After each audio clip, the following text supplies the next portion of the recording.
దేవుని నామానికి మహిమ కలుగును గాక. అందరూ బాగున్నారా? ఉదయకాలం ముందు ప్రార్థన చేసుకున్నారా?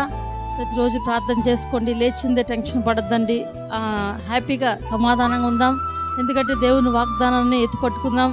ఆయన మనతో ఉన్నాడు కాబట్టి మన జీవించే సంవత్సరంలంతా మనతో ఆయన ఉంటాడండి. ఈరోజు దేవుని వాగ్దానం చూద్దాం. యెషయా గ్రంథము 30వ అధ్యాయము 19వ వచనం. జనమా, నీవిక నేమాత్రము కన్నీళ్లు విడువవు. ఆయన నీ మొర విని నిశ్చయముగా నిన్ను కరుణించును. ఆయన నీ మాట వినగానే నీకు ఉత్తరం ఇచ్చును. ఆమేన్, హల్లెలూయా. చక్కటి వాగ్దానం కదండి. ఉదయకాలం ముందు జనమా అంటున్నాడు. అంటే ప్రతి ఒక్కరూ ఎక్కడెక్కడ నుంచో వాగ్దానం వినొచ్చు, కానీ ఎక్కడెక్కడ ఉన్న వాళ్ళైనా అందరూ ఎవరైనా కానీ ఆయనకి కుల మత భేదం లేదండి. ఎవరంటే అందరూ ఒకటే ఆయనకి దృష్టిలో. కాబట్టి నీవేమాత్రము కన్నీళ్ళు విడవవు. ఈరోజు ఎంతవరకు కన్నీళ్ళు కారుస్తున్నావు? ఎవరో ద్వారా బాధపడుతున్నావు. ఎవరో నిన్ను బాధ పెట్టారని లేదా కృంగదీశారని ఏదో మాట అన్నారని ఏడుస్తూ వేస్ట్ చేసుకుంటున్నావేమో నీ కన్నీళ్ళు. కానీ ఎన్నో రోజులుగా వారి గురించి వీరి గురించి నీ కష్టాల గురించి ఏడుస్తున్నావేమో. కానీ యేసయ్య చెప్తున్న మాట, నువ్వు ఇంకా కన్నీళ్ళు విడవవు. హల్లెలూయా. ఎందుకంటే నీ కన్నీరు మన కళ్ళ ముందు వేసే ఒక బుడ్డి పెడతారండి, ఒక గిన్నె పెడతాడు. ఆ గిన్నెలో మన కన్నీళ్ళు కారుతున్నప్పుడు మనం ఇంకా కొన్ని రిక్వెస్ట్ చెప్తూ దాని కొరకు ప్రార్థన చేస్తున్నప్పుడు ఆ గిన్నె నిండి పొర్లిపోయినప్పుడు జవాబు మీద జవాబు దేవుడు ఇస్తాడండి. హల్లెలూయా. ఒకవేళ ఏడుస్తున్నారేమో, లేదా ఊరికి ఏదో అన్నారని ఎవరో చెప్పారని ఏడుస్తున్నారేమో.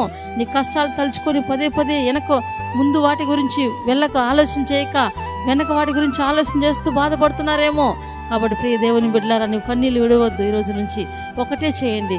2 కన్నీళ్ళు అండి. ఒకటి కష్టంతో ఎవరో ఏదో అన్నారని ఏడ్చే కన్నీళ్ళు వేరు, దేవుని దగ్గర కృతజ్ఞత కన్నీళ్ళు వేరండి. చేసిన మేలుకి కార్చే కన్నీళ్ళు వేరు. అది మాత్రం ఆపొద్దండి. కానీ ప్రతిరోజు చేసిన మేలుకి, దేవా నా జీవితంలో ఇది చేసావు, నీకు వందనాలు స్తోత్రాలు అని చెప్పి మన కన్నీళ్ళు కార్చినప్పుడు మన కన్నీళ్ళు నాట్యంగా దేవుడు మారుస్తారండి. ఒకవేళ ఏడుస్తున్నారేమో, దిగులు పడుతున్నారేమో, వ్యసన పడుతున్నారేమో. అందుకే దేవుని చెప్తున్న మాట, నీ మొర ఏం చేస్తాడంట? నిశ్చయముగా వింటున్నాడు. ఎప్పుడు అనుకోవద్దు నా మొర యేసయ్య వినలేదు, నాకు యేసయ్య దూరంగా ఉన్నాడు, ఆయన నా ముందర నిలవడం లేదు అనుకోవద్దు.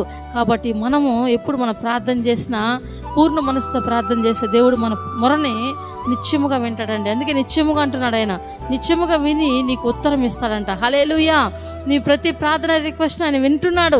ఆయన ఆలకించి నీకు జవాబు ఇవ్వబోతున్నాడు. ప్రియ దేవుని బిడ్డలారా, ఇన్నాళ్ళ వరకు ఏడుస్తున్నారేమో, ఊరికినే మీ బిడ్డల గురించి టెన్షన్ పడుతూ బాధపడుతున్నారేమో, ఉద్యోగ పరంగా లేదా వ్యాపార పరంగా ఏడుస్తున్నారేమో, బిడ్డలు లేదని ఏడుస్తున్నారేమో. కానీ ప్రతి కన్నీటి చుక్కను దేవుడు చూస్తున్నాడండి. నీవు విడవకుండా నిన్ను కన్నీళ్ళని నాట్యంగా మార్చిపోతున్న దేవుడు. కాబట్టి మన ప్రార్థనకు జవాబిచ్చే దేవుడు మనతో ఉండగా మనం ఎందుకు బాధపడుతున్నారు? కాబట్టి ప్రతి విషయంలోనూ కృతజ్ఞత అర్పణలతో, కృతజ్ఞత కన్నీటితో యేసయ్య ముందు పెడుతూ యేసయ్యకి కృతజ్ఞత చెల్లిద్దాం, ప్రార్థన చేసుకుందాం. తండ్రి, నీకు వందనాలు ప్రభా. ఎంతోమంది నైనా ఈ ఉదయకాలం ముందు ఎంతో కన్నీళ్లు కారుస్తూ వృధాగా నా ప్రభా వారు కన్నీళ్లు కారుస్తూ దుఃఖపడుతూ వేదన పడుతూ రోగంలో పడుతున్నారు నైనా. తండ్రి, అలాంటి వారుగా మేము ఉండకూడదు. నువ్వు చేసిన మేలుకి పదే పదే తలుచుకొని కన్నీళ్లు కారిస్తే దానికి